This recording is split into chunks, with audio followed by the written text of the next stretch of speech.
and welcome to our 31st podcast of the Keen Minds, covering 416 and 417 of the Blacklist.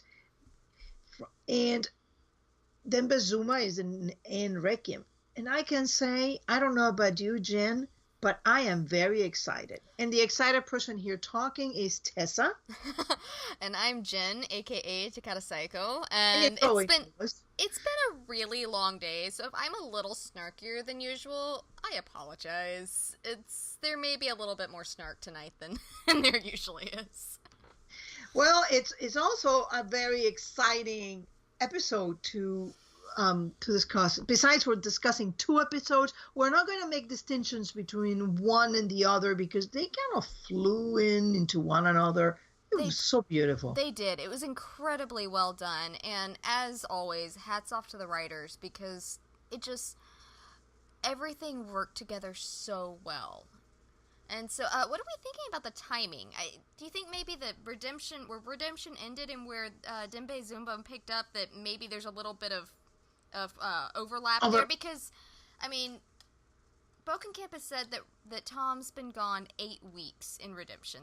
That Redemption takes place over 8 weeks.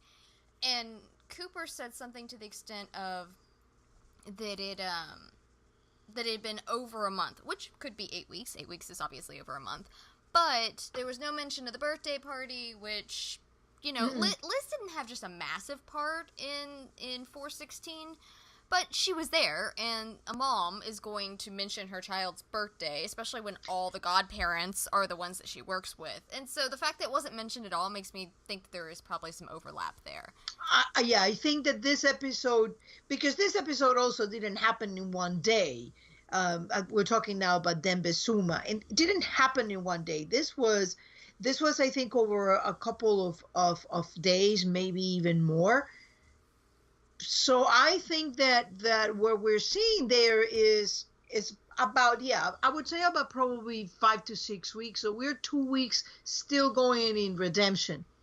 Okay, so do we want to start in with Liz? I mean, she really didn't have just a huge part. She followed Red around on Cooper's orders, and there's two things that I was thinking of for this. And one, I loved the moment. I just finished the rewatch like right before we logged on to the podcast here.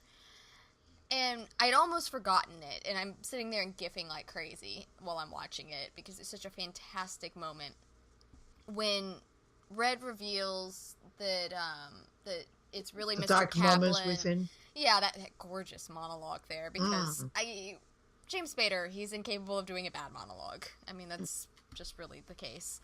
And so he finished that, and he admits that it's Kate Kaplan, and I mean, Liz is just crying there. She looks so tired in that moment. And she says, "Can the score be even now?" And I loved that because it reminded me back season 3 when she was talking to Wrestler right before hers and Tom's second wedding there. And she's talking to Wrestler and she says, "Listen, I know you've got a problem with him, but I kept him on a boat and tortured him for months. To me, the score is even." Liz is someone that is capable of moving forward from things that most people cannot fathom. And she's always shown that. I mean, Red murdered her father. Her husband lied to her for 2+ years. I mean, like, she's just moved past so... Her partner chased her down and nearly got her killed. I mean, the list goes on and on of things that she's forgiven that most people would go, "Listen, I may be able to understand what you've done there. Thanks, but no thanks. Have a nice life. Go in peace." And walk from it. She doesn't. As long as she believes the scales are even and that the person is moving forward in a good direction, and that they're both, like, if those two things are met, she's good. And she's willing to move on. It is a very interesting trait because, as we see later in the episode, we see Katerina having a somewhat similar outlook on life. I mean, she was going to kill Kate, then Kate offered a solution. On the fly, she took it and she kept going. And they said, "Well, you're going to see other things." So I think that is a very nicely placed reminder that Liz is Katerina's daughter. The part we haven't seen a lot of Katerina in her, but I think that there is. Yeah, and it was just such an interesting moment, and That tear. oh gosh, it broke my heart. I just wanted to reach forward, hug her, and go, "It's okay, sweetie. It'll be okay." you know? You wonder that at some level, whether it's completely subliminal or unconscious, or does she actually feels a connection to Kaplan that she can explain, that she feels a connection to Red? I think so, because otherwise, why would she trust Kate Kaplan to pull off that escape that they pulled off, going to Cuba? I mean, because Kate's forte is not planning like that. She's the cleaner. She's able to make things go away. But what she did when she whisked Liz and then eventually Tom and Agnes away, that's not what she's been doing for years and years and years. Obviously, she's perfectly capable of doing it, but like Liz sitting there and having to make a decision in the moment. If she's going to risk this for her family, it was risking her life, it was risking her family's life. I mean, for all she knew, Red could find out and have put a bullet between Tom's eyes. You know, and she never would, you know, if he had killed Kaplan and killed Tom, she probably never would have known, you know, if she was stuck in Cuba and had no way to contact anybody. And so, I mean, like, it was a huge risk for all of them that were involved in that, and yet she put her faith in Kate when she's known her not much less time than she's known Red, but has spent a lot less time with her. Mm-hmm. A whole lot less time with her. And also, I enjoyed the moment when they found Dembe, because it showed, because she got real close to Dembe when she was on the run. We saw that. And she was very happy, very relieved to see Dembe alive, and very worried over him. Yeah, it was very sisterly, and I was happy to see that concern in her. It's interesting that at no point did she seem to think that Red was going to kill Dembe, even though Red was saying, you know, I'd like to make that determination for myself. I think Dembe thought that Red was going to kill him. I think Dembe thought Red was capable of killing him. I don't know that he would think that he would kill her. Well, I think that it wasn't a risk he was willing to take, and that's why he wanted the evidence. He wasn't willing to go to him immediately, like Aram was telling him to do. I mean, because Aram's reaction would be most people's reaction of, why, you're innocent, why not just talk to him? Like, this man raised you. This is your closest thing you had to, you know, family besides your daughter and your, you know, closest thing he's ever had to a father kind of thing. And so, like, why would you not just tell him, well, have you seen Kate Kaplan recently? No, because Red put a bullet through her face. You know, I mean? Well, the one thing that seemed interesting about this episode to read about, to understand about Dembe and Kaplan, and the difference with Kaplan and with Dembe is that Dembe was rescued when he was 14 years old in 1993. Now, Kaplan, it's actually, she's only been working for Red for 20 years. Yeah, I was kind of surprised about that. I thought she'd been working for him a lot longer.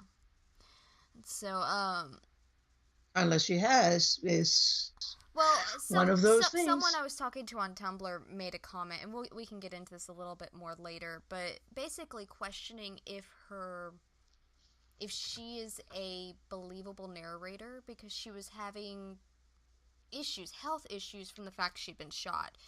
Very definite issues with the migraines, and wondering if maybe her memory had been, if it wasn't as reliable as we were led to believe in the episode. I have a feel that, yes, her memory is reliable. That does not mean that we have seen everything. The Blacklist is notorious for giving you a piece of a conversation or giving you some information and withholding others and letting you make. It's called. There's a bias called first is best. It's used a lot by car salesmen, in which they show you something knowing that you fix it in your head as that's the best thing. And when they show you other things, you're going to say, oh, no, the first is best. And it's a well-known thing. They use it in advertisement. They use it in sales a lot, and they're counting on that to not going back and say, wait a minute, let me just reshuffle things, put them in order, and see what they mean, because you got stuck in that first thing. So just because we have been told these are her memories doesn't mean that they're all her memories. That's true. Or, that's very true. I mean, in no time they've seen, I've never seen this man. In fact, she seems to, it's entirely possible that she was working for Red already when she went to Katerina. Even if she didn't know it was Red. I guess that's possible. I mean, we can get into that more down with Kate's section. I don't want to get too far off Liz. Oh, but with Dembe, oh yes, thank you. Reel me in. I'll reel you in too. Thank you. Yeah, this is teamwork here, guys, because both of us will go off on tangents, and the other's going. We use a video chat to make sure we don't talk over each other too much, because we both do. We'll start waving each other down. You guys would get a kick out of it if you could see us. We do. But anyway, tangent, like I said. No, the other thing with Liz that I was wanting to cover was that I wonder if moving forward, because we've talked about before that Red is really spiraling right now, and that he is in an incredibly dark place, and I wonder if it's going to be Liz that pulls him back.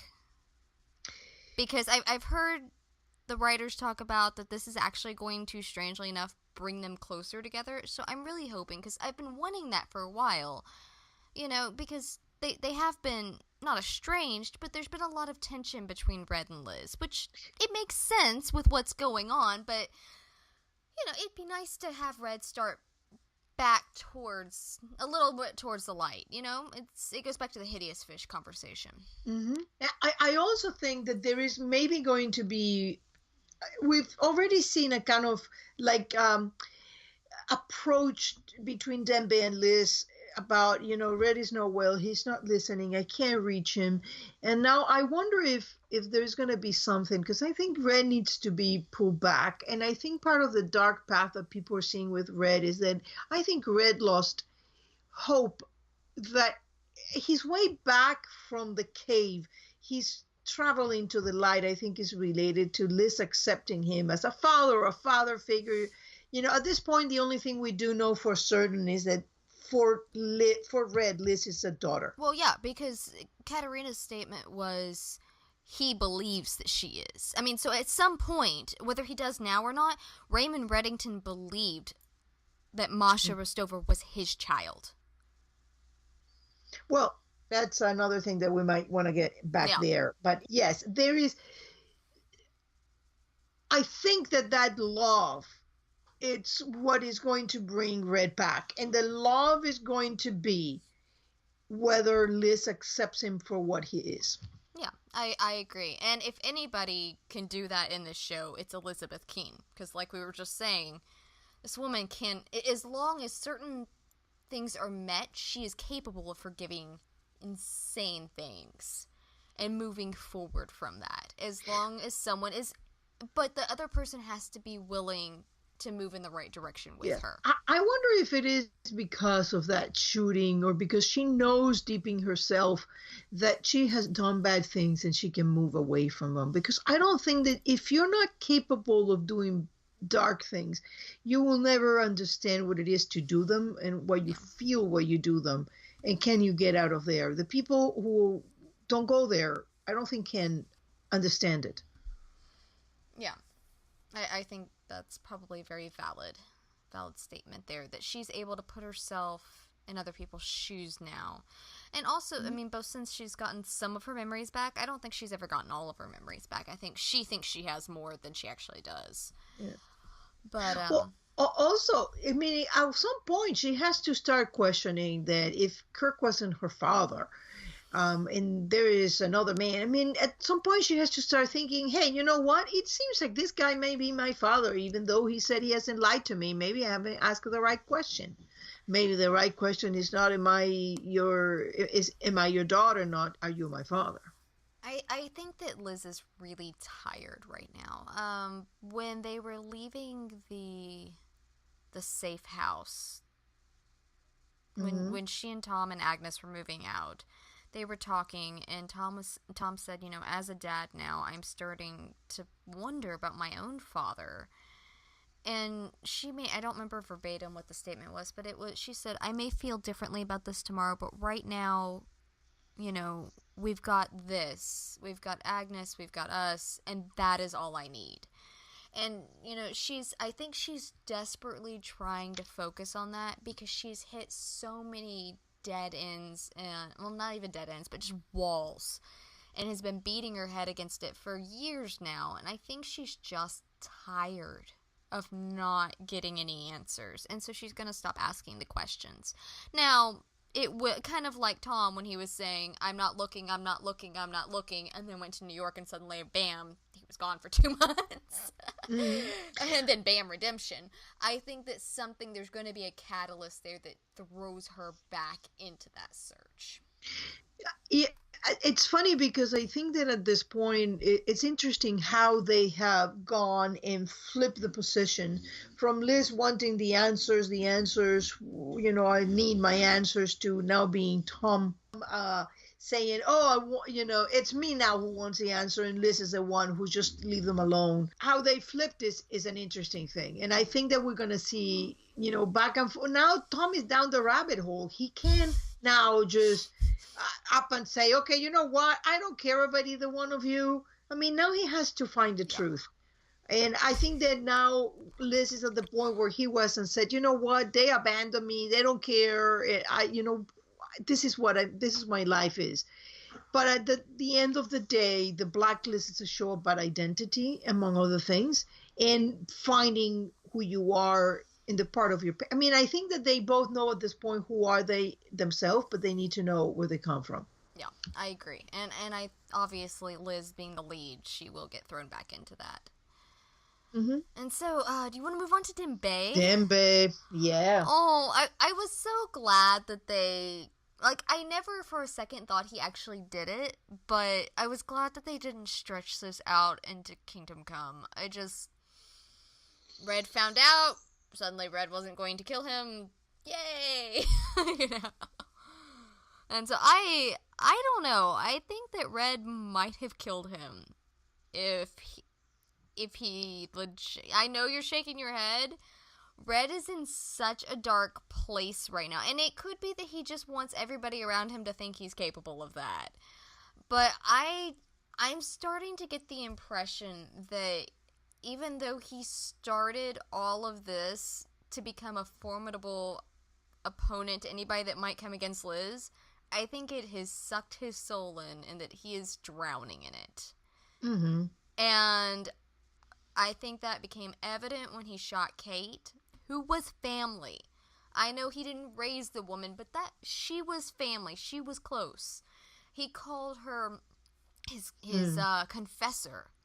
And so, I mean, the way he spoke about that, spoke of how close they were. I mean, the fact that she was willing to fight off the cabal, you know, sitting there with her revolver in season. But Dembe, I think the relationship with Dembe is very different from the relationship with Kate.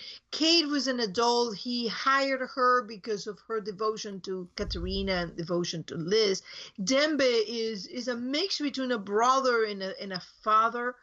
And I think that what Red wanted was to understand. I mean, I don't see his reaction in many ways different from when he went to Emma and looked at her and says, you know, I'm sorry that you felt you had no other way out. Well, I mean, I don't think he would have just gone up like he did with Kate and not even want to understand. I think he would want to understand with Dembe. But if Dembe had actually done it, I think that I don't know. I don't know that he would. I think that it would have destroyed him. Oh no, I can here, just pass that through. I completely agree with that. I think it would have shattered him, and I'm glad it didn't happen. But I think that he's at this point now that he would have felt like he had to. He wouldn't have wanted to, but he would have felt like he had to stay afloat because everything's crashing down around him. if Dembe had been if Dembe had been in the place of Kate is right now, unraveling everything, if that had been Dembe, he would have, because it would have been either kill the person who's coming up against him or be killed. And I really hope what's going to end up happening is that Liz is going to step in and go, this has to stop, and not when one of you is dead. And kind of be the voice of reason there, because we know now that Kate is incredibly close to Liz, even if Liz doesn't realize that. We know how much she cares and loves for Liz, and we know how much, we obviously know how much Red loves Liz, and so if anybody could stop this madness, it's Liz. And I'm really hoping it'll come to that. Yeah, I mean, going back to Dembe. Sorry. Dembe really, I think Dembe, he had this line, I had 3 people in my life, my daughter, my granddaughter, and Raymond. And when he apologizes to Aram, and then when he cannot get in, when he slides down that wall, yeah, I gotta say, Hisham Tariq, I think, has done amazing acting without many words, and that scene was masterly. The way he slid, it was like the entire world has just gone out of him, and he had no more hope. And that look that he gave him when Aram asked if he was really doing it for Red, I mean, just that broken look he had, oh, Dembe. It was a beautiful, beautiful scene, and as usual, you're getting a scene between Aram and Dembe, and it's just shine for both characters. Yeah, that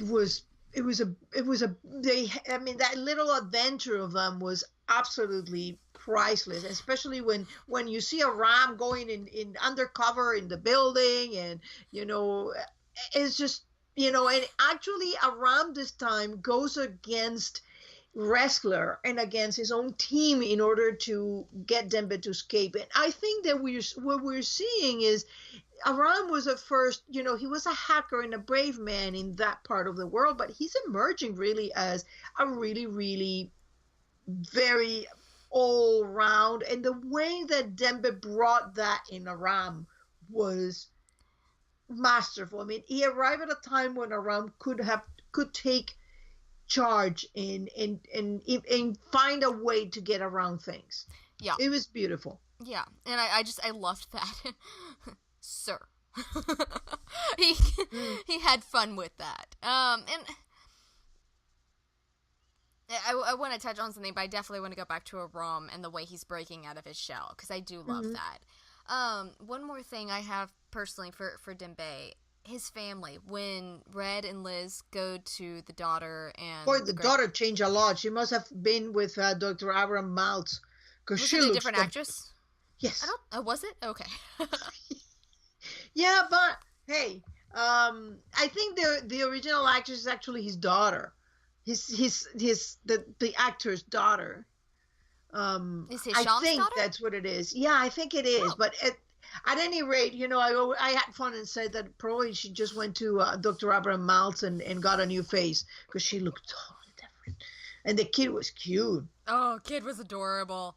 Oh my gosh. But no, that line, because you can tell that she knows Red and that she had trusted Red, and that line that she delivered about when her father moved them to protect them, that she never would have dreamt that it would have been to protect them from Reddington. And Red's just like, because it wasn't, and Red knows that, and he said it wasn't, and this is his extended family. You know it is, and you know how much he loves that little girl, and how much he loves Dembe's daughter. I mean, that whole situation just broke my heart. Yeah.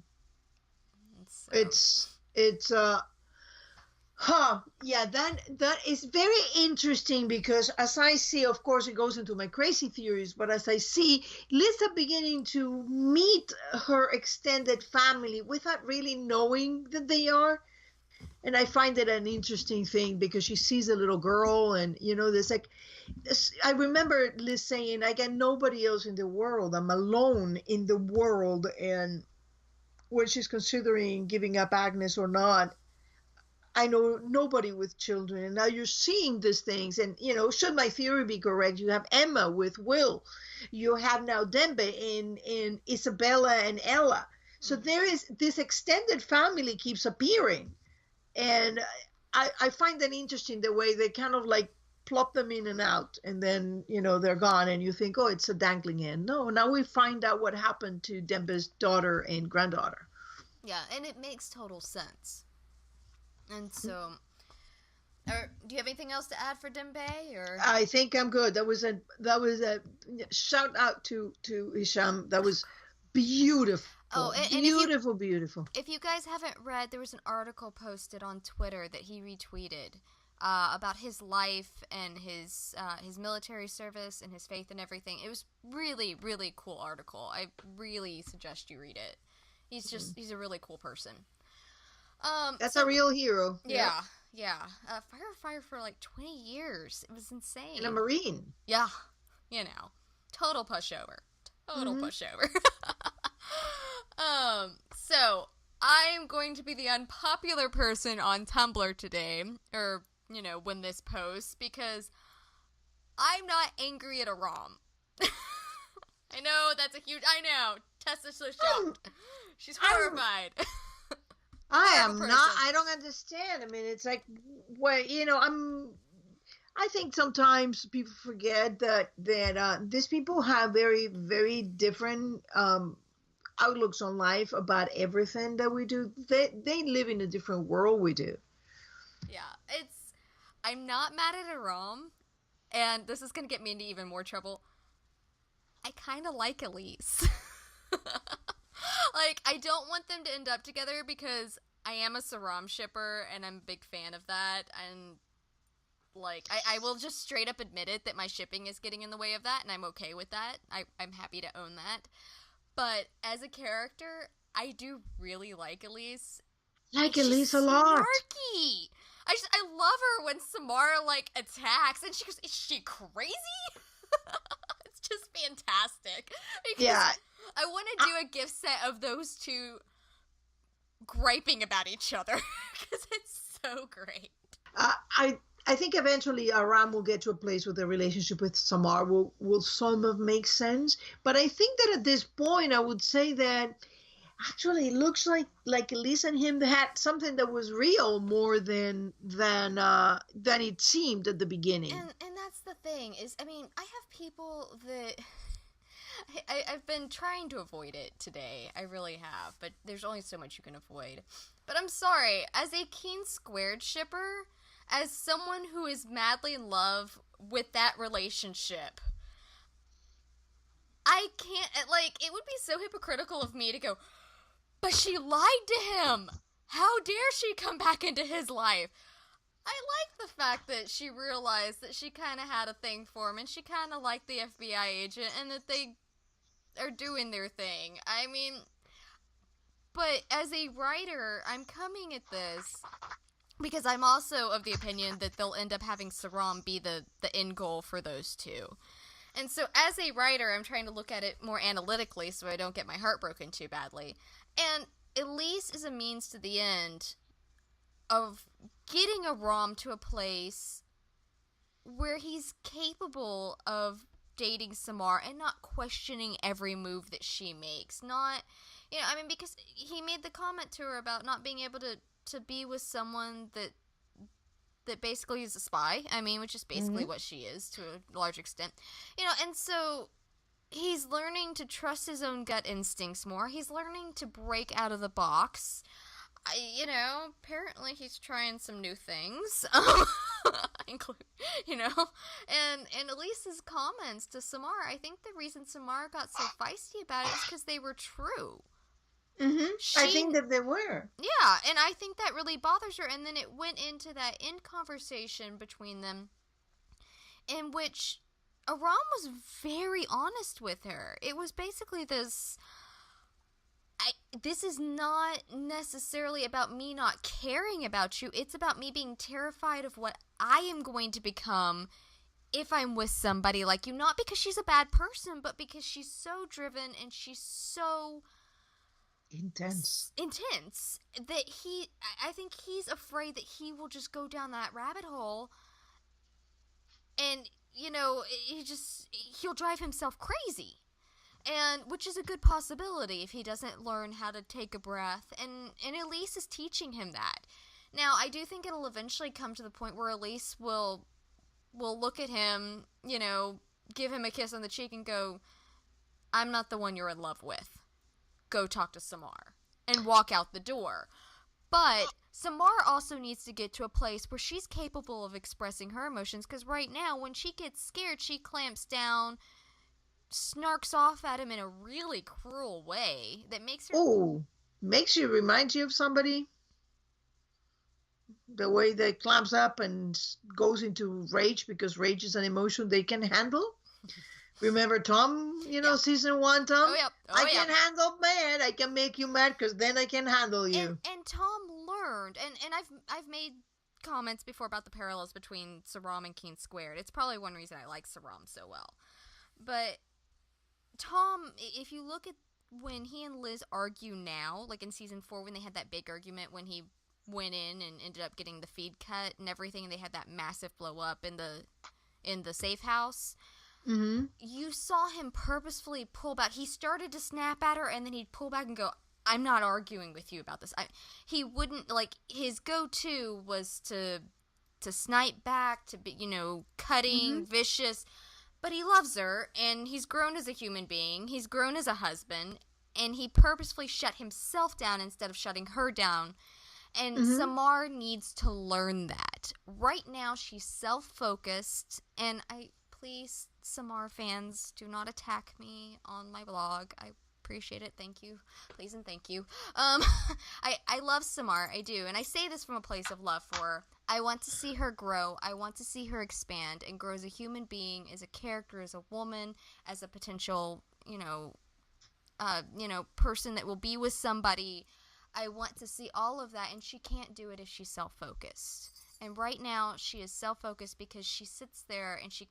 Like we were just saying, like Tom in season 1, she clamps down and she goes pushes, to anger. Yeah, and she pushes people away because anger is always easier.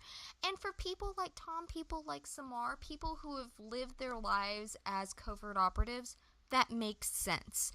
And for someone like Samar who has been through so much with her brother, with serious trust issues, the family, his mother, his father. It makes sense for her to do that. She still needs to grow. Mm-hmm. And I think that, there may be some issues that the writers have decided that, hey, you know what, they like the Elise or Janet, and maybe they're changing the end game because maybe that is a better place to put them, a more interesting place to put them. So, I'm not a shipper, so I don't particularly care one way or the other. I care for interesting characters, and right now, Samar is actually more interesting as she is. I like that snark, and I like that because it's something that it has a grit, and it reads true. I mean, Samar going all, oh yeah, but I love you, and I'm going to be a very different person doesn't read true at all. I mean, she's a badass woman. I think there needs to be a balance. I think there needs to be a balance found there for them. If they're going to be together, which I hope they are, I think that he needs to learn to be comfortable in himself and to rely on himself in a emotional situation which he is able to trust her, and she's got to trust him too, because even if she's still a badass, which she would be, it's Samar, they're not going to de-badass her. It would be incredibly difficult to do. But... so tell me something. What do you feel about Janet? Because it's not Elise, it's Janet. She's always going to be Elise to me. I like her. She's snarky and she's fun and she breaks all the rules and she's a spy that fell for her mark. That's like my kryptonite. But she's like, oh, she's almost like she has the Aram part, like she's a hacker and they speak in the same world. But then at the same time, she's a bit like Samara. She can kick Mm-hmm. ass. Yeah, I think she's great, and I think she's probably, in many ways, good for him. Yeah, I actually would love to see her appearing more, on a more regular basis, because as I think it makes all these characters more interesting. Mm-hmm. It's one of those mixes that you put it in, and the result is far more interesting. That you can't get now into a romantic resolution for those characters. It's way too early in the game. She's the grenade that just went off in the middle of everything, and confetti's going everywhere. But I love the fact that we were teased that we were going to get a secret of Aram, and I was happy that it was that, because I know that Aram is keeping other things, and definitely that was a good one to bring out. Well, it shows again, because I mean, we didn't know about Elise until she popped up. He was dating her for a long while, I think, before the people at his teammates found out. Mm-hmm. And so he just did it again, and I think he was a little embarrassed that they found out that he went, that they got back together. I think that was a source of embarrassment for him. Mm-hmm. Now, do you want to go into Red? Okay, I'm preparing myself. Oh, Red. I've missed you, Raymond.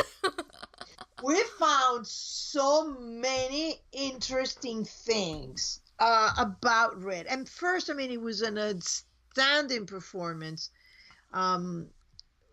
Oh my God. I mean, him looking for Dembe, because even when he was looking for Dembe, thinking Dembe was, and he speaks with such admiration of Dembe, that you see the broken of him having to go hunt somebody that he loves, and I think that he's trying very hard to believe that is, and he says you're making yourself look guilty with everything. Mm-hmm. Yeah, but I mean, I think, I definitely understood why Dembe ran. I would run if I were him, because nobody wants a bullet to the face. And I think that is one of the things that both Dembe and everybody have really made it clear, is that one of the things that I've been saying for a while, that is the reason for Red being so out of balance, out of whack, he really is spiraling, is because he was so successful at becoming this master criminal that will be feared, that his own family fears him.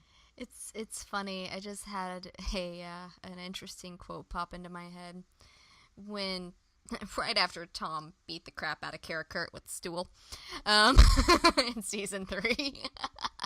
Kara Kurt headbutted him. Tom beat the crap out of him. That's how that relationship worked. He said, "Have you ever taken a job just to pay the bills and found out you're good at it?" And that's what I'm thinking about Red after this episode, that he took on this criminal empire to make himself formidable to anybody that might threaten Liz. And he found out he was good at it. He may abhor violence, but that doesn't mean he abhors everything else that he does with it. Well, remember what he said about Tom Keen. We share certain characteristics, and he's an extremely talented undercover operative. And when he takes a job, he believes it himself. And I think that's exactly what Red did. He believed it. He had to believe it himself. I agree. And I think he has, and I think that's what's destroying him right now, is that he's just deeper and deeper to the point where he's drowning in this darkness. So something that was interesting, that I think Blacklister 214 made the comment on Tumblr, but I'm fascinated with it, and I really want to know, what got Red and Kate from a meeting in which, because she tells Sam that she doesn't know Red. I'm not interested in meeting him. That doesn't mean he doesn't know him. No, I'm sorry. She says that to Red. She goes, "I don't know you." Mm-hmm. But that doesn't necessarily mean that he hasn't met him before. So she goes from that point where she's standing there and talking to him in the wherever that was, the warehouse or what have you. And she's telling him that, and she doesn't trust him. She doesn't want to work for him. She's upset with him. I mean, she gets very angry at Sam when he brings it up. Mm-hmm. She blames Red for everything. For Liz, for Katerina, for Annie. For Annie. I mean, for losing everything that she loved in her life. Exactly. And so she went from that to a woman that's willing to fight the cabal for him, that's willing to do pretty much, that says that she lost sight of her original goal because she got so focused on helping him build his empire. And how did she get from point A to point B? Like, I mean, yes, there's 20 years in there, don't get me wrong. But it's a very interesting point you're raising, because there is another point in all this. She said, if we're to believe what she says, considering all that plaid that was in there, that all that plaid, all the plaid. She was wearing plaid in every single scene happening in the summer house.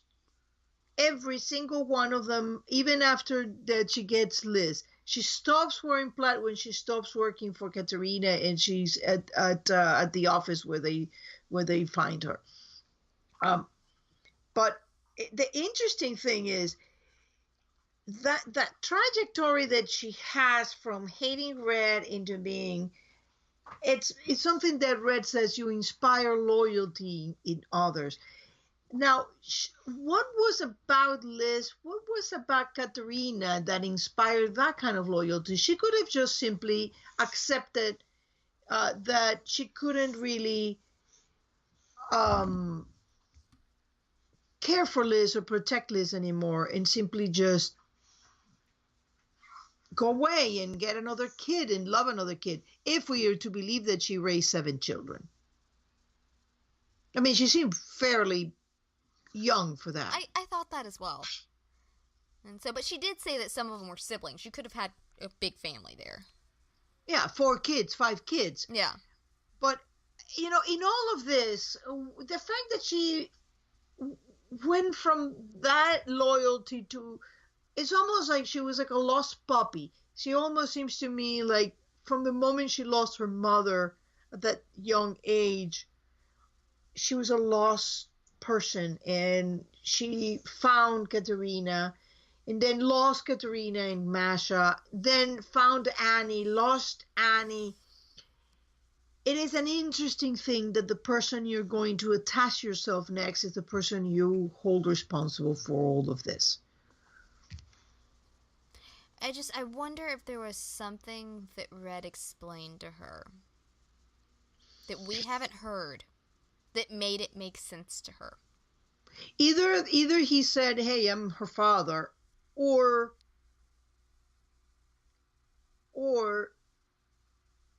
there was always in her, even though she was not acknowledging it, a desire to eventually get even with Red. Because you don't go from, it almost reminds me of Susan Hargrave saying there is a fine line between love and hate.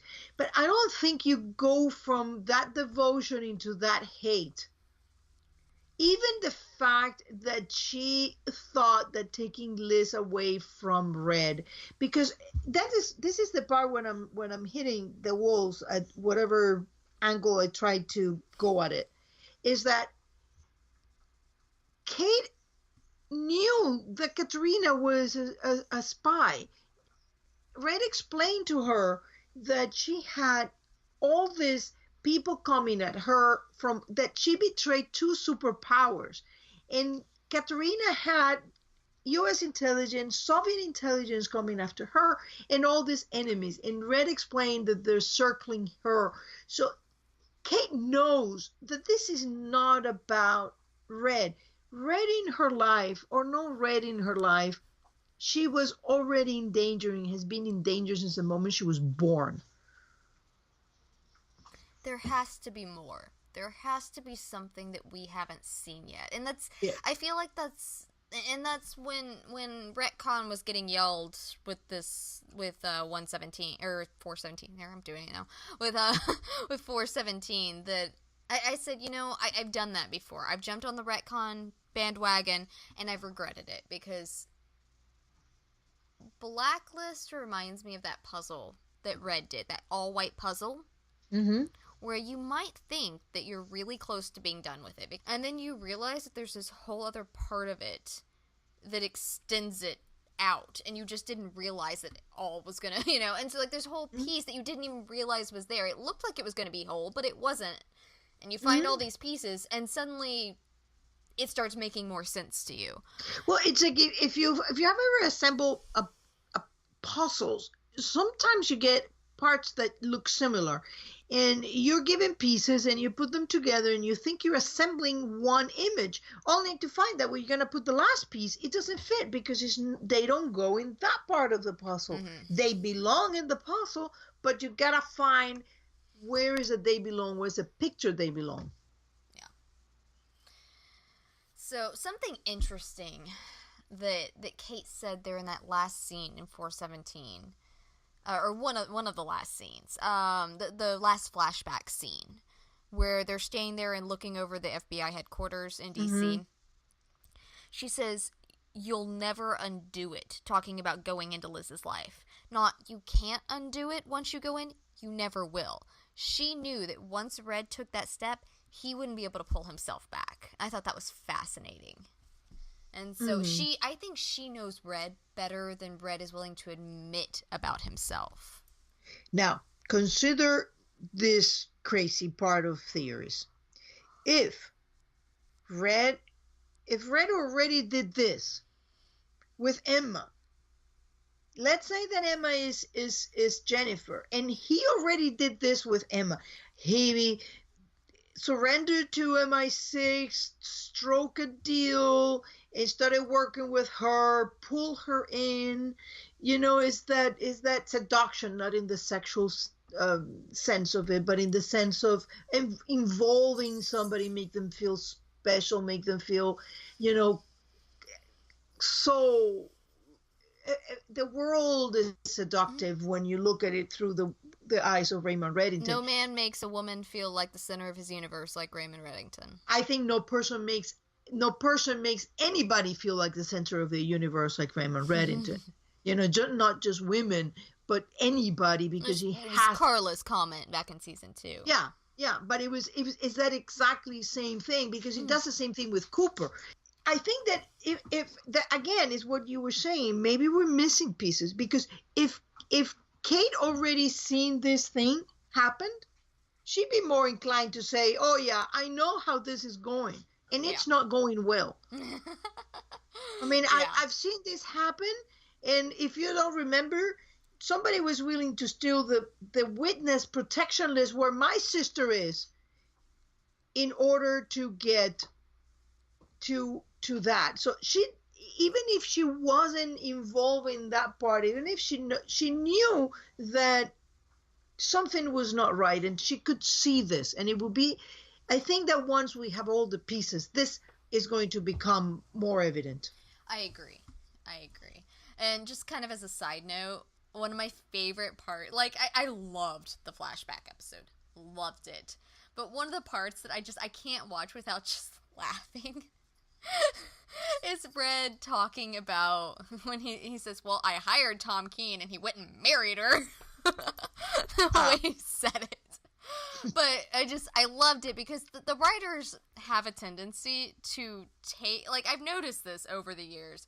They will take arguments that we're having in the fandom, and they'll stick them into the show. You had Wrestler with him saying, "Well, he laid a hand on you, I can't forgive that." And Liz going, "Held him in a boat, tortured him, we're even." And that was the argument that the Keene Squared fans had been making for years at that point. And we were like, "Oh, thanks, guys. Appreciate it."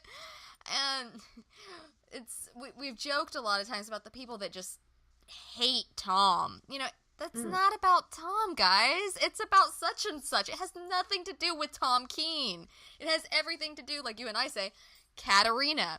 He wasn't hating Tom. He was frustrated with Katerina. And I think that it was very fun for me to see, to hear Kaplan go, it's not about Tom Keene. Yeah. And it was a good line. It was a very good line. Hat tip to whoever wrote that line. About the reliable narrator, I tend to think that she is a reliable narrator, but that don't necessarily mean that we are seeing all of her memories. I agree. That's a possibility. And I found in a lot of things, the Blacklist, I can come up with 10 different scenarios, but if I'm not coming up with the one that they came up with, doesn't matter. Yeah, you need more puzzle pieces. Once you put one puzzle piece, you may have 5 in your hands, but once you put one in there, then there's so many that don't fit anymore. So you go with that, but you have to keep it open and not jump to the conclusion of the things you've not been told. You've not been told that those are all her memories. In fact, just if you really think about it, here is this woman who, I mean, her explanation of having decided to become a nanny is kind of weird. I mean, she doesn't seem like the most motherly kind. I mean, she did really well with Liz, obviously. I mean, she almost seemed like someone that was borderline on the spectrum, because I mean, when she was talking to Ian, she wouldn't make eye contact. She didn't make a lot of eye contact. She was very awkward around people. Like, she just didn't socially connect with people very well. And it was interesting. But when she was talking with Katerina and being engaged first, it occurred to me that we got very interesting references. She speaks 5 languages, among them Russian. In fact, the name Namek is from Eastern Europe. So again, you're getting a parallel to Russia, and then she ends up working, with all this. She speaks a bunch of languages, and she's being abroad all this time.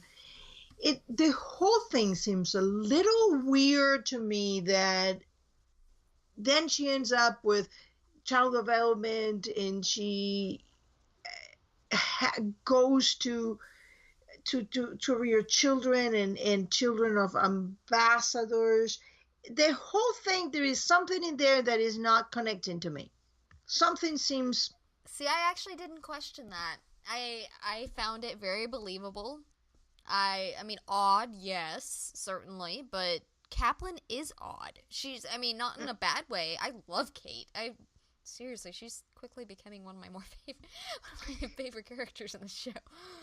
But, I mean, my theory, and this is where we're going in, and I'm going to go a little bit on my theories this time, because I've seen a lot of people sending me messages and ask, like, please explain, because there were so many, the tendency is to say, retcon. And I always say the first thing you got to do is you got to try finding a scenario in which all these conflicting views come together. And the first thing that I say is, do not discount that Kate Kaplan went undercover into Katerina's house. I mean, I was thinking that most of the episode, that she was there for Red. That Red had hired her first. And, like, I thought that up until the point when she and Red talked. But when you really look at what they said to one another, it doesn't say, I've never met you. It doesn't say I haven't worked for you. It just says, I don't know who you are. I don't know you. And it could be that she worked for him because Tom never met Red. He worked for him for 2 years and never saw the man until he was sitting across from him after he had murdered Sam. Yeah, it is also including up to the point, because think about it. Kaplan goes and sees, she's walking in the woods, and she sees Katerina in the car having sex with a man, and she sees only the back of the man's head. Is he American? And she asks if she's American. I know, I thought about that too. And they're in Canada, by the way. Yes, so it is not immediate that they're in the United States, so most likely he's American. I mean, this is a Russian agent in Canada, and she is in a car with a blonde man, and immediately Kaplan asks, is he American? Yeah. So to me, that speaks of her going to work for Katerina for a man that looked very similar to that man in the car. And she's wondering, and that would make sense. You put her in my arms as a baby. So maybe Red arranged for her to work and protect Liz.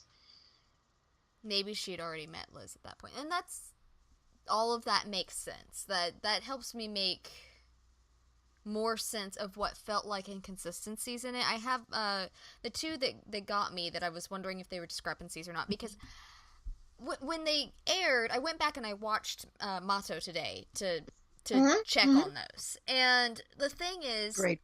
It's the same season. Even if there was a discrepancy, not the same season, not with this writing team, not as blatantly, because they were referencing stuff from that episode. So know they were all over that episode. They were talking about all this. Yeah, and they're not lazy. They are never lazy. And so there's got to be something that we don't have. So yes, what you just said does make sense to me, and I think that's a definite possibility.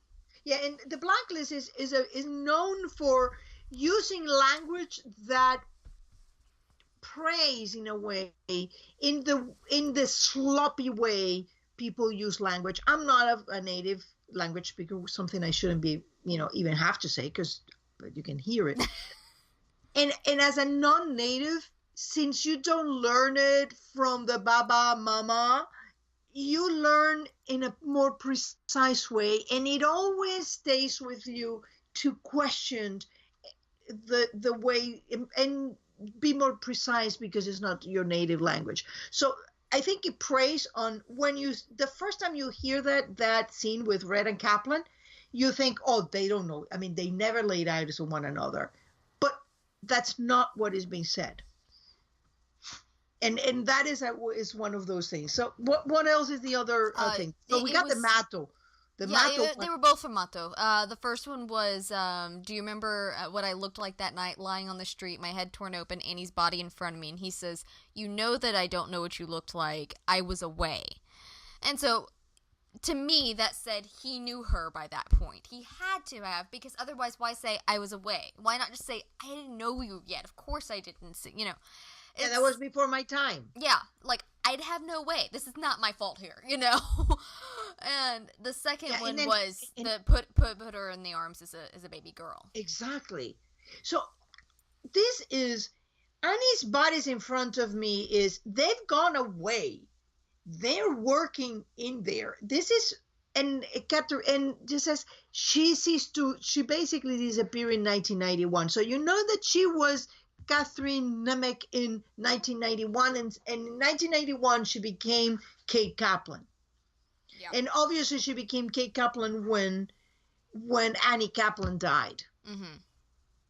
Oh, that just broke my heart. Yeah, like I remember when the comment was made in Mato, we had actually just started this podcast, and we talked about who Annie was. And I had a feeling back then that was probably a lover of some sort, because I mean, she's made comments before, and I'm glad that we got to finally meet Annie, because I felt like Annie probably had a big influence on her life, and here it is where Mr. Kaplan comes from. Yeah, that was a very, very, very nice scene when the guy, says, oh, so that makes you Mr. Kaplan. I was like, yes. That is a very nice origin story of the name. Oh, it was brilliant. I just was heartbreaking 5 seconds later. Yeah, well, and she wore it with pride for the rest of the day. Yeah. Well, she also wears a wedding band. Yeah, I would assume it was. I mean, I don't. Obviously, in '91 they weren't married, but I mean, you didn't get the impression that they were.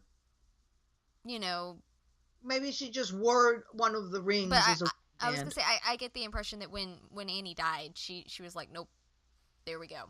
Yeah. This is my forever. I mean, obviously she's been with other people, she's talked about it, but that's not the love, not yeah, that. I exactly. mean, I think Annie wanted, and I love the way they introduced Annie. It was just like, there she was, and she was sad. And I think that Kate was in a little bit in love with Katerina. Katerina was for a very harsh, very matter-of-fact woman. She was probably incredibly attractive because it's funny, as they said, as you hear Rostov talking about her, and as you hear Red talking about her, and everybody else that knew her, you even you heard it in Sam a little bit of that. You got into, this is, they all seem to paint different pictures of the same woman, and none of them look the same. But obviously she was a highly seductive woman. Yeah, in many ways. And I don't know. I could and when Katerina told her I love you and hung the phone up, that was my first statement. I said, I wonder what that ship name will be. I looked at the roomie. I said, I wonder what that ship name's going to be called. I think it was more, it was not a romantic love. I think it was just like, I do care for you. I definitely think it could have been. Like, I have nothing like that would disprove that at all. And I have, whatever. It just didn't feel like it. I don't think Kate lets a lot of people get close. I think she keeps a lot of people, like most people, at arm's length. And what do you feel for these children? Pride. Not love, pride. Which, that's the closest she let herself get to people. And I think she let herself get very close to Katerina. One of my favorite lines of the entire episode was, my friend just died. I think she might have been my best friend. It was this, I've never had a best friend. Yes. Sort of sound to it. Like, I didn't even know she was my best friend until right now when I realized I lost her. And it just, I wanted to be Annie and hugging her, It just, this poor woman just lost everything. She can't go to Liz. She lost Katerina. It was like there was, I also think that there was something special about Liz from the get-go. That we are also not seeing, and I think that might be because of Red. I suspect because by the time we meet baby Masha, she's a few months old. Yeah, she's probably 7-8 months old by then. Yeah, and so I have a feeling that there is that she met Liz a little younger than that, and because there is no way, nothing makes sense if you take the episode as it seemed to be.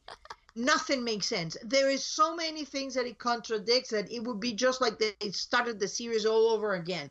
So you either can say that and say they recon everything and threw everything they've done out the window, or you can say they're missing pieces, so how can we make it fit? And that is one of the ways that there is something in that affection for Liz that extended then to Katerina. And I think that in a way, Katerina and her connected because both were not easy. They were not people that found love an easy thing. I agree. They were both very highly pragmatic. I mean, Kaplan says, I wanted, if we're to believe that is her real life, I saw my fascination with cadavers to be a little odd, so I decided to go into being a child caretaker. It's basically this idea that, like, this is what society says, ergo, I'm going to do the healthy thing, and, like society expresses health. But, in that idea that what looks right to society is the better route to take. You kind of got that impression when Annie came over and said, hey, want to dance? And she went, huh? Her face was so priceless. I almost have the feeling that up until that moment, I'm not sure that Kate knew that she was gay. I don't think she leaned either way. I think I didn't get the impression she really cared at all. She was more just asexual than anything. I think that Annie was like this big bright thing that came and made her look at herself better. Like she was a light I have in the light darkness. in the room. Yeah, I have light in the room and I can see who I am. Yeah, I agree. I think that's a very good way of putting it. She was just so confused, but this is also in, 91? 91? I mean, it's a different society than we live in today.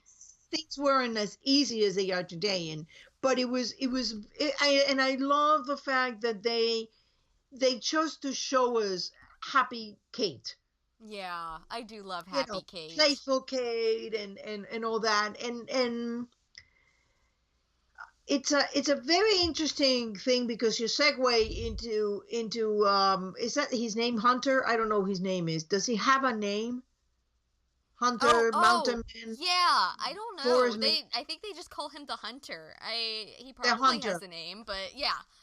I mean, cause oh my gosh, when Red said that you know bring loyalty out, I mean that man was willing to bomb himself to try to get Red. He was cool with it. You know, I mean he was so devoted to Kaplan. I think he may have had So a little now we crush on know her. who picked her up. It was the Hunter. Yeah. The Hunter ate his stew and decided, heck, I'm going to help this woman. Yeah. And I guess he gave, because that was the same truck, I think. I guess he gave her the Yeah. truck and the trailer and said, go. Mm-hmm. And so, It was very interesting because what was great is the way that you see that I had a feeling that as soon as the Hunter, he sat down to eat his oyster stew, I thought, oh yeah, he is going to go. People used to say it was Dom picking her up. I had a feeling it was the Hunter oh, because really? they had established that connection, and in a way, it's funny because as Liz had done to her, kind of like warm her and started on that route, and then Annie came along. I have a feeling that the Hunter had cut himself off from humanity Mm-hmm. and finding this broken bird in the woods and her loyalty to Red. Then from that moment in which he says, if he has an inkling that I'm alive, they go on there and they devise this thing, and he puts a bomb in there knowing that Red will come for her. It's a very interesting parallel to Red organization in terms of the loyalty, the different kinds of loyalty. And red red made that leap a little past the box. He went past the loyalty by killing Cade, and Cade engendered that loyalty in the Hunter by being loyal to Red, and then goes into her mission of revenge. Yeah. So, what do you think about Katarina when she talks to Kate when she's interviewing her and she says, you will imitate everything, but you will not love her? Why do you think she said that? I have crazy theories. You have I a think character. you and I have two different opinions on it, don't we? Yeah, we do, and it's funny because this is probably when we're gonna find that the truth is somewhere in the middle. My take on it, not character taking, because I don't do that. That's Jen's perspective. Mine is because Kate didn't know everything. Everybody keeps saying, and because Kate says it, I know all your secrets. I know where all the bodies are buried. I was there every step of the way. But I think that is not correct. I think that both Katerina and Red were keeping things from Kate. And it was imperative that Kate always did as told. Because if she acted as in love of Liz, she will put Liz at risk. And look at what happened when she acted out of love for Liz. Yeah, in Because she season 3. didn't have all the information, put Liz right in the face of the danger. Right. Because I think that we tend to think that because I think Kate said she had the secrets. No, I think that Red never told her all the secrets. Yeah, and that's a possibility. My like you just said, I come at it from a very character development sort of point of view. I think Katarina has trouble with love. I think it's kind of like Reza people like us. I mean, I look at Tom. I look at the various operatives that we've had over the time. Tom, sometimes Red, Elise, Samar. You've got these. Well, at least we don't know her well enough. But Samar, Tom, Those are Well, probably the best two. we might even have one in Susan Hargrave. Yeah. Susan's probably, or Scotty's probably a good one too. Howard, even to an extent. Nez is also, I feel, very much this way, in which emotions are not something that come easy, because not the softer emotions, quote unquote softer emotions, because that requires trust, and these people don't trust very well, and so they put up a lot of guards, a lot of walls. Liz is that way too, and because of that, they don't always, even on people that supposedly you were just supposed to love, they don't always have a lot of experience with that. And so I think that Katerina was afraid she wasn't going to match up as a mom. Basically, that Kate was going to be a better mom to her daughter than she was. And so she wanted her to do everything, to mimic everything, but she didn't want her to love her because she didn't want to be one-upped by the nanny. And not, I don't even know if that's something that she would think all the way through on a conscious level, but that's how I read it. That's how I saw it, was this: you won't love her because I'm the one that loves her, and she's going to know that. And so if she didn't have anything to compare it to, then her mother's love would be the best she had, even if it was not twisted, but if it was not quite up to par. This is a mother that goes away for 3 months. When she comes, the next scene, it says 3 months. She's been gone for 3 months. Well, it doesn't mean she wasn't there in between. I mean, it skipped around a lot. Mm-hmm. But I think that Katerina, in order to be a spy, it wasn't like she was gone for a couple of days. She probably was gone for quite a bit. Yeah, I mean, she said that there were times that she had to have complete... unencumbered. Yeah, unencumbered time. I love that. But yeah, it was an interesting thing. And I mean... I think we'll see Katerina come in modern time, not just flashbacks, and I think we'll know more. Was it interesting to you that she called Constantine? Well, she called the man that was going to come home, called him Alexander versus Constantine. Oh yeah, because she does call Constantine. She writes it in the diary. Mm-hmm. The Constantine was the doctor, and this disease. So I am my take on all these things is that there is a logical way of putting all these things. There is the American, which is Raymond. There is Alexander, who we know uses the name. There is Constantine, who uses the name Alexander. Those are the two men in her life. My take is there are 4 men. There are 3 men. I don't know. I don't think the American is Raymond. I think there is Raymond.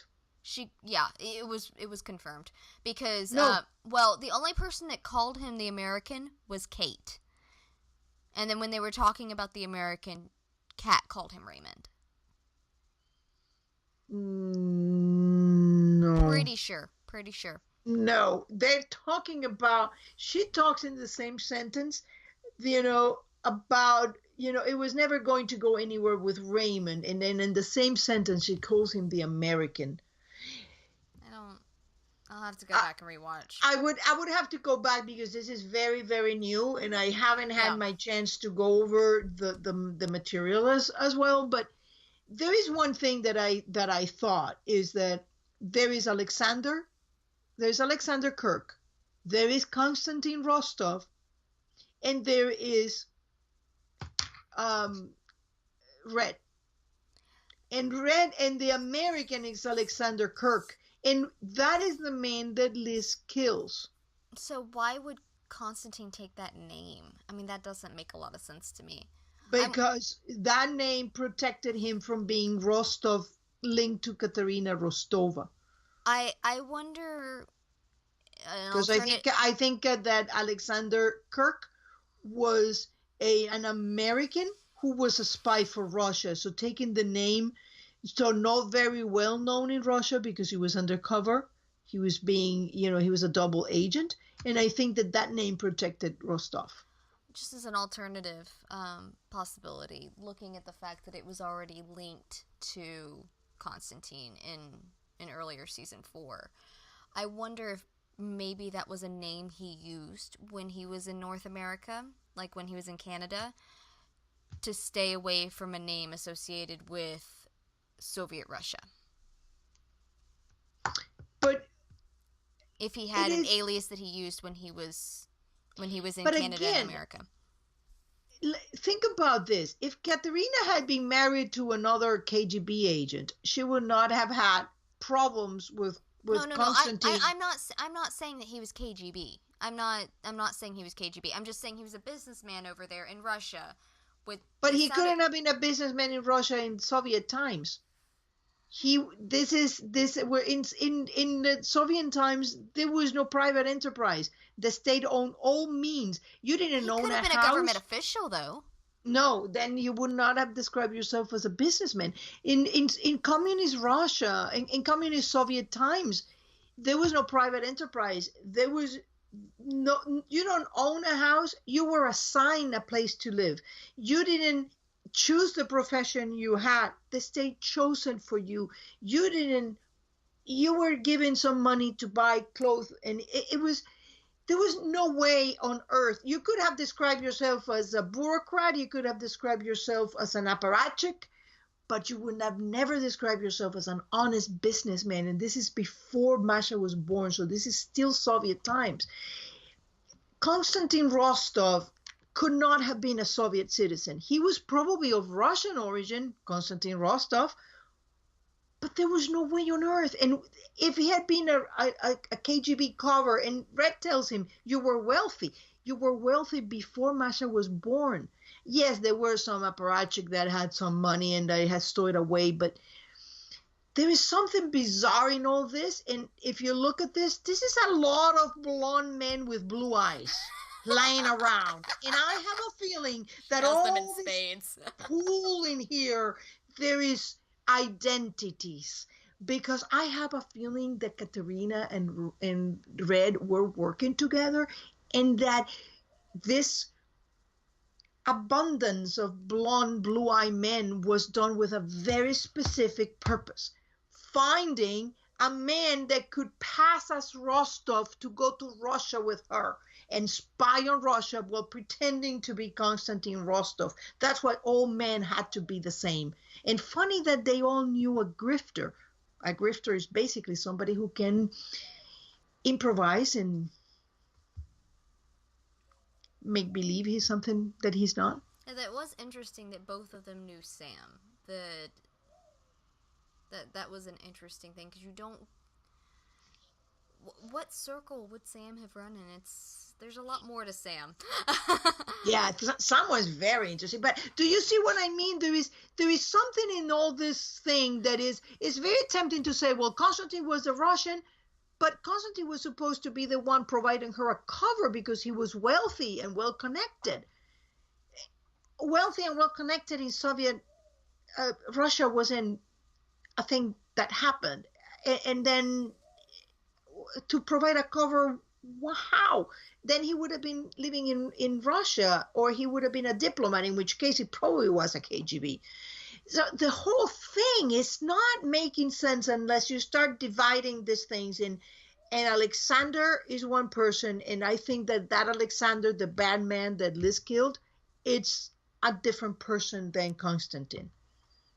Be interesting. I think we're missing a lot of puzzle pieces. Yeah, I think that's what it is, because there's no way. And again, blue-eye, blondish Sam, blue-eye, blondish Red, blue-eye, blondish Konstantin Rostov, and the man in the car, whoever he was, Rostov, he was Red, he was... No, the man in the car has been confirmed as Red. Where? I think Bokenkamp confirmed it. Well, I don't believe anything Buckingham says. Like he straight up confirmed it. It's rare, but it does happen. He did say, I haven't seen that. Yeah.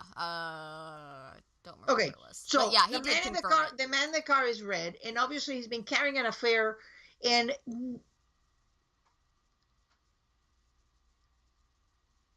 I have to see that interview. I'll track it down for you. It's fine. Yeah, because I mean, a lot of the times what he appears to say and what he really saying are two different things. I know. I'm been saying that the last 2 days. So, but yeah. So I think that there is something going on in there. There is way too many blonde men with blue eyes that look somewhat similar. Then there is. I mean, she has a type, but come on, that's a little too many. So what do you think about the fire? Well, now we got the fire was not in a cabin in the woods. That theory has gone out the window. I gotta redraw it. It seems downtown. like it's downtown, so it wasn't even the Tacoma Park house. Mm-mm. And so I've seen some chatter about the fact that she couldn't have gotten her scar that night because you have, you don't see any bandages on her. Granted, she's wearing long sleeves in all cases, but I mean, she grabbed her hands. Kate picks her up by her wrists. I started thinking about it in the pilot episode of The Blacklist. I believe she says that she originally got it at 14. Mm-hmm. Best I remember, and I didn't go back and listen, but if memory serves, the quote is, there was a fire, and then a slight pause, and she says, I was 14. Which doesn't necessarily mean those two things go together.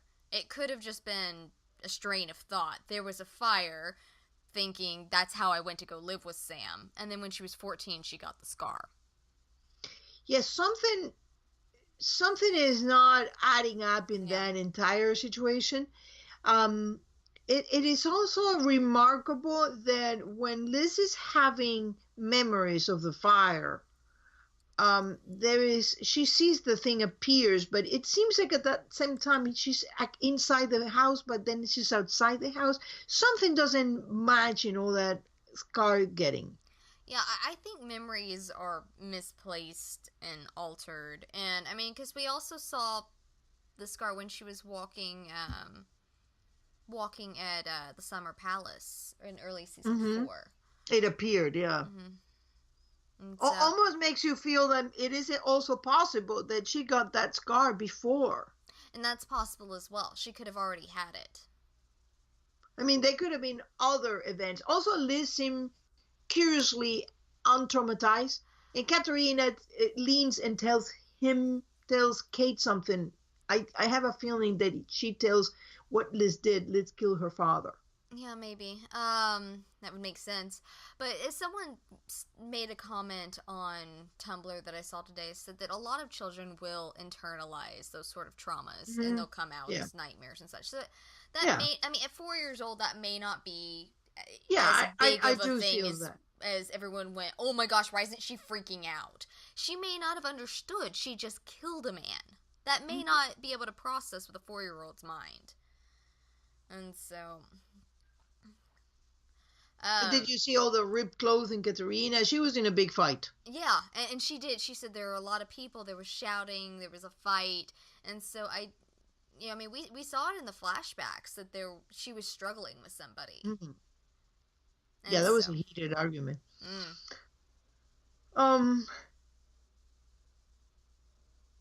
It's an interesting thing when you see Katerina, the way Katerina talks about the affair with the man in the car.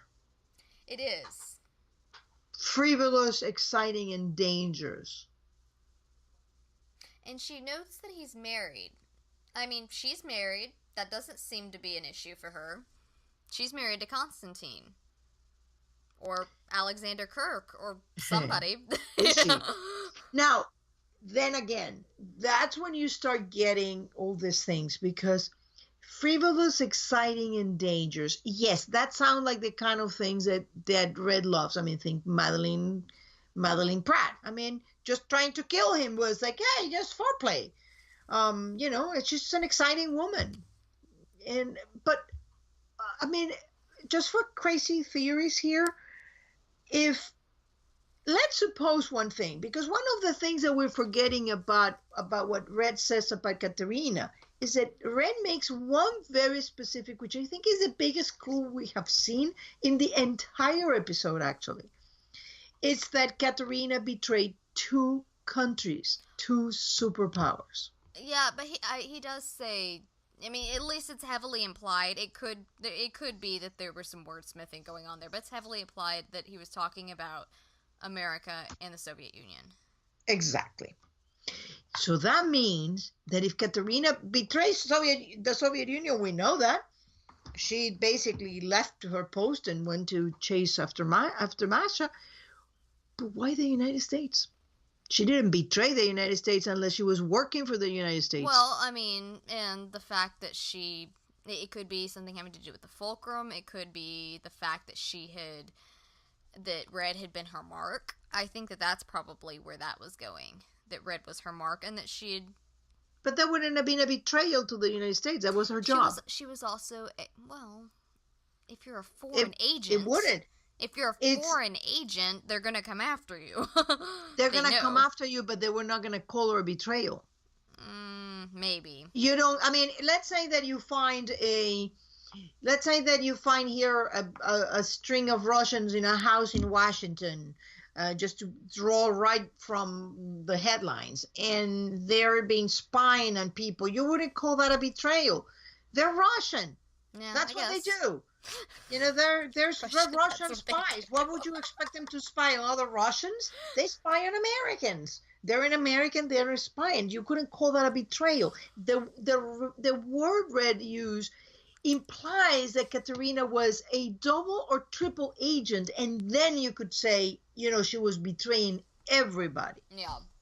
So yeah, I think there's a good possibility she was. And I mean, because somewhere in there's the Cabal. Yes, and the Cabal is another thing that we haven't even begun to scratch in here. So my theory that Carla is one of Katerina's names, because also remember one thing that we haven't seen in here, all of Katerina's names. She was going up abroad and leaving Liz with Kate, and she was going out and getting other names. So this is my theory, and it still stands. She was married to Red, and she will go away. She would live with Kate. I am pretty sure that there was a Kate for Jennifer.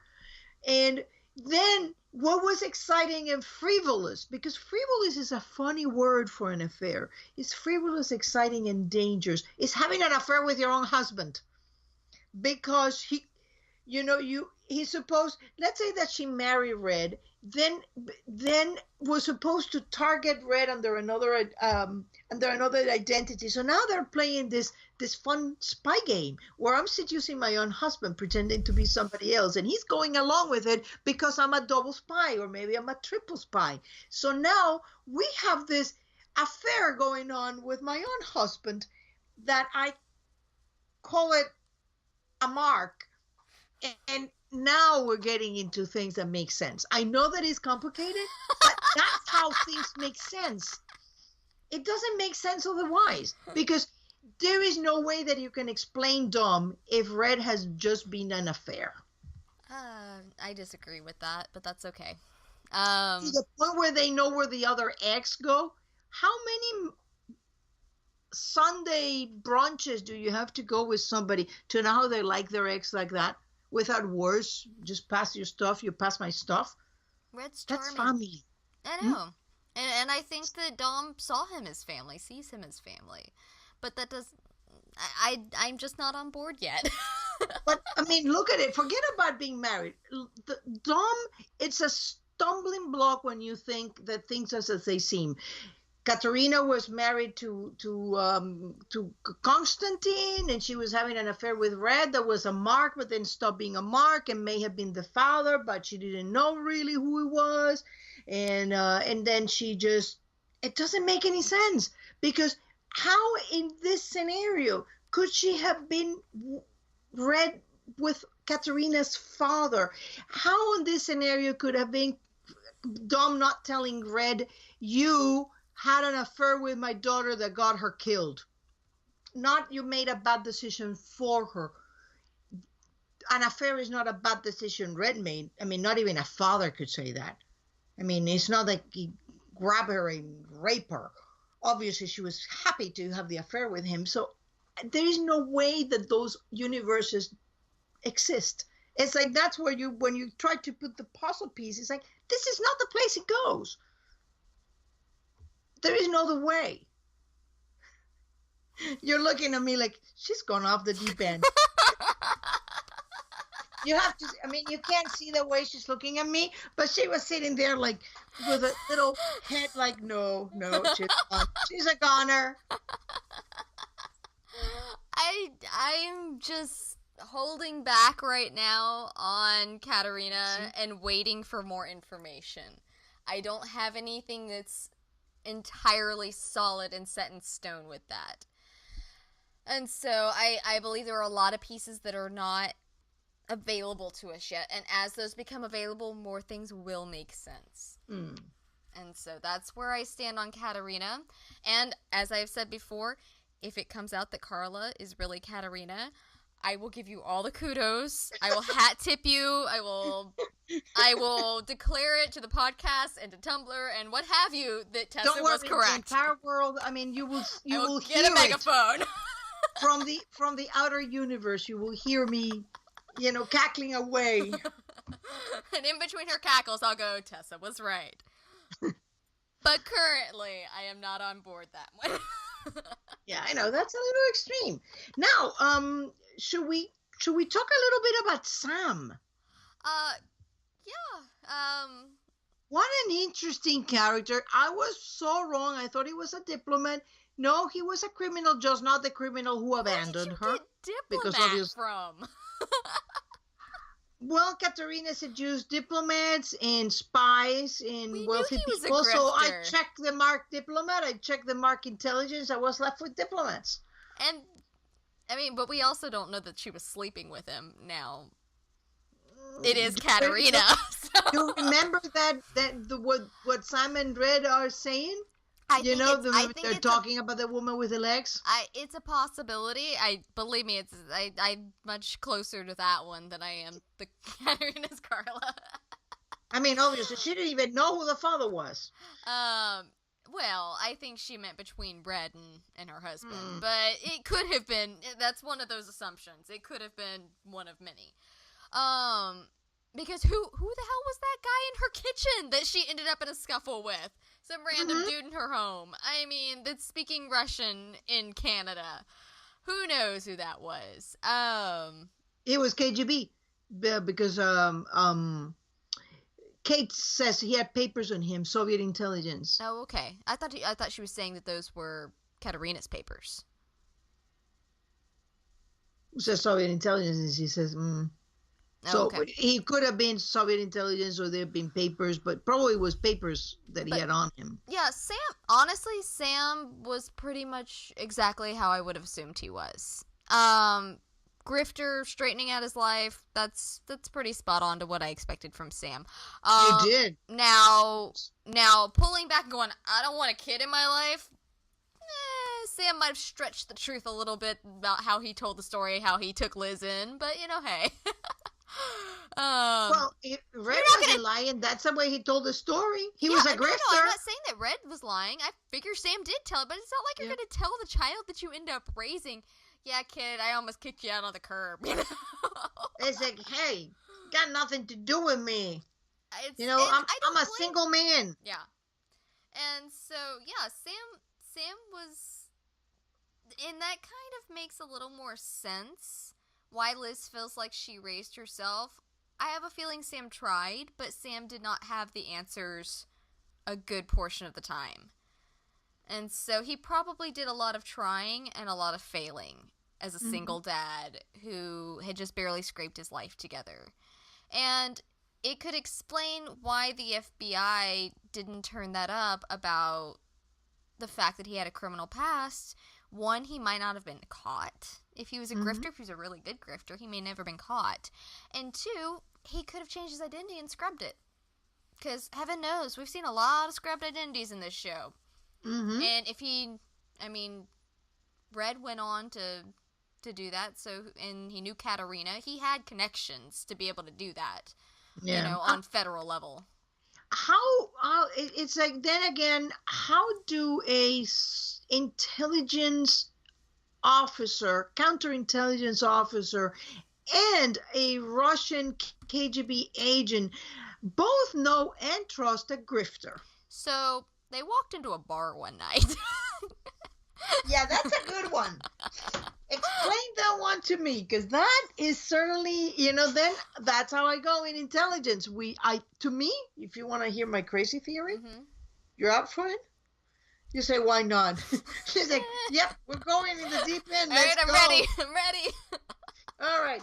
I think that they use Sam as a stand-in for someone, because I think that Red was assuming several identities, and sometimes they needed somebody else to say, oh, but see, I'm not that person, because there it is. And a grifter would have been the perfect person.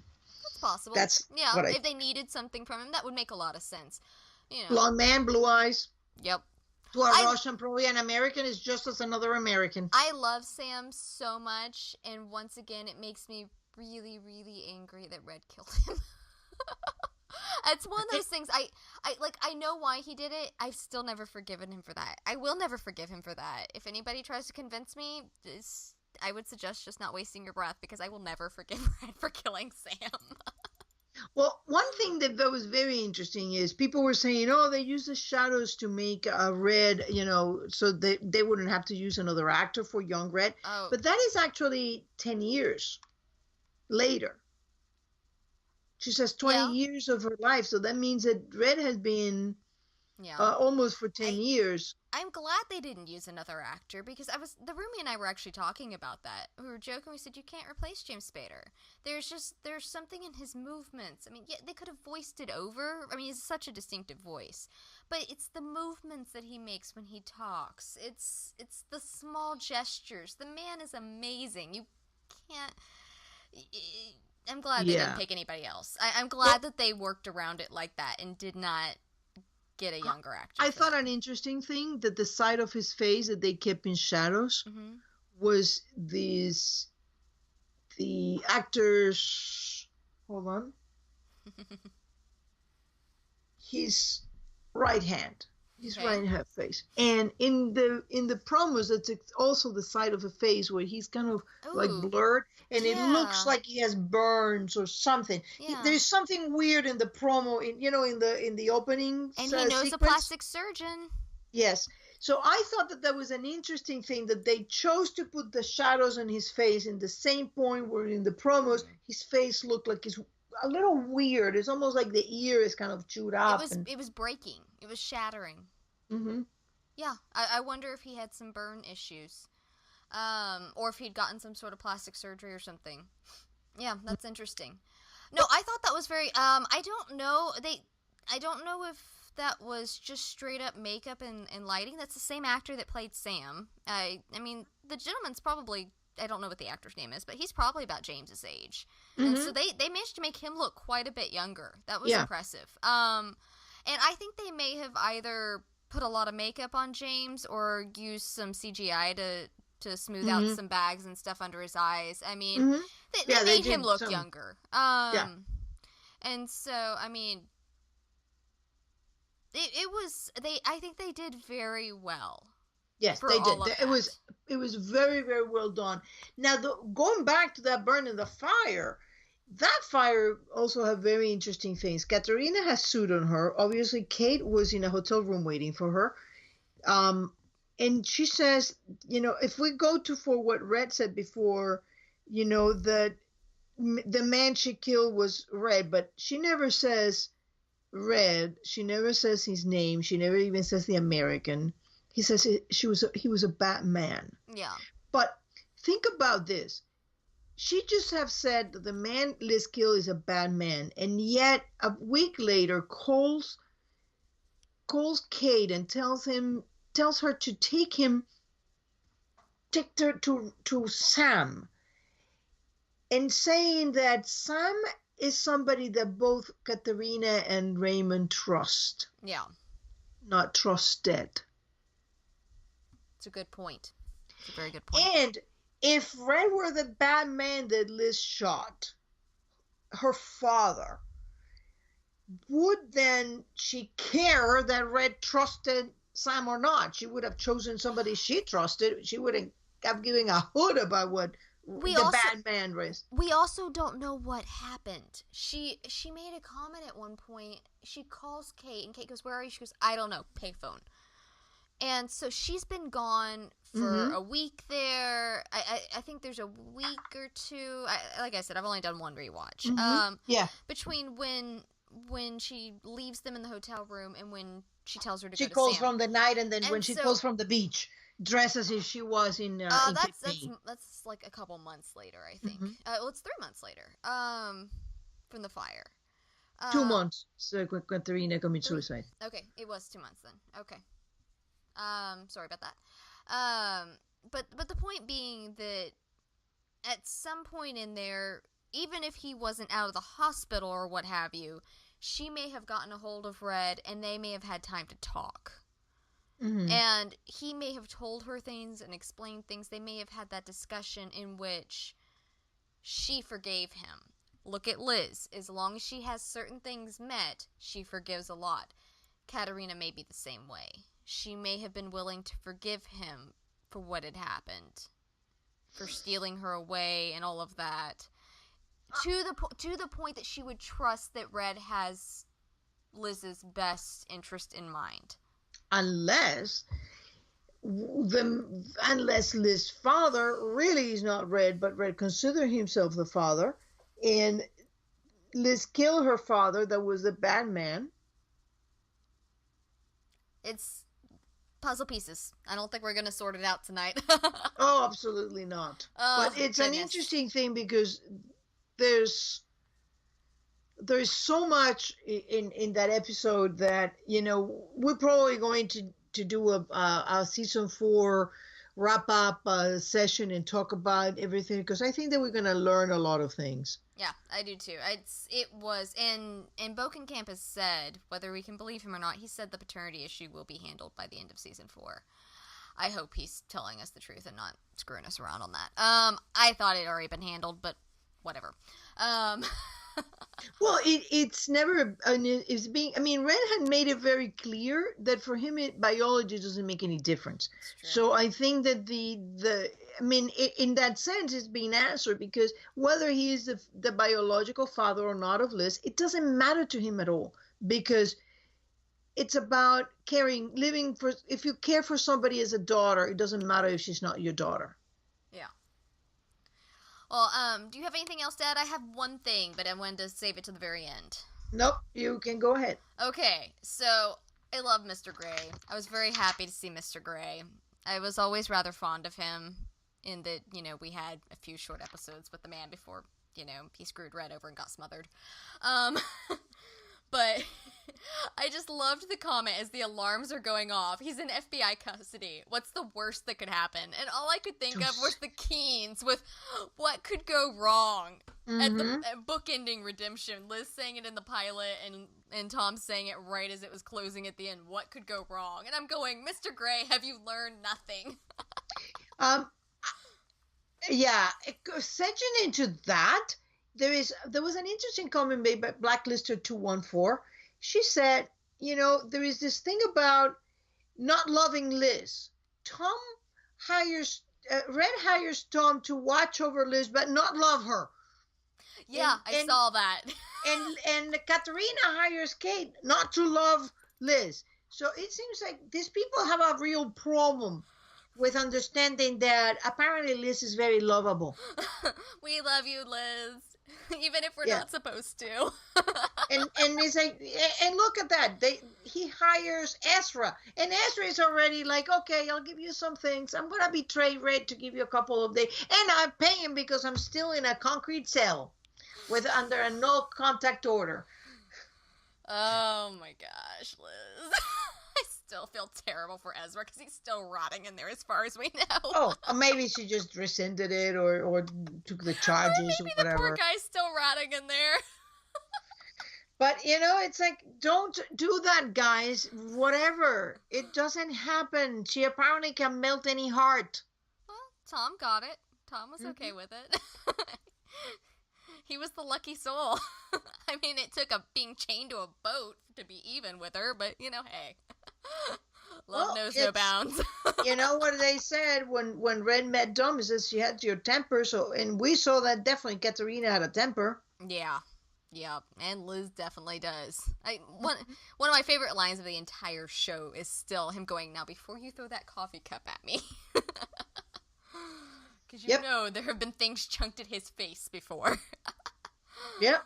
Well, it's a very in a very way it's like a kind of a stereotype of Russia and Slavic people having tempers, and I'm gonna say I do know a few and they do have tempers. Well, I guess that about wraps us up then. It was an epic 2 episodes. I loved it. Fantastic. And stay tuned because more theories are going to come as we are able to rewatch more and do both in the character development, because I gotta say a lot of my theories are fed by character development that not mine, that I read from people like Jen.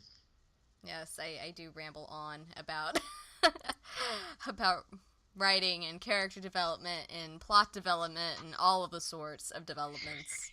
But now that we are back, we expect you back next week. Well, we hope you'll be back next week. You can listen to us on iTunes, YouTube, and SoundCloud. If you want to leave us a message, which we would love, because we love talking to you guys, we're on Tumblr, Twitter, and Facebook. Until next week. All right. Bye-bye. Bye-bye.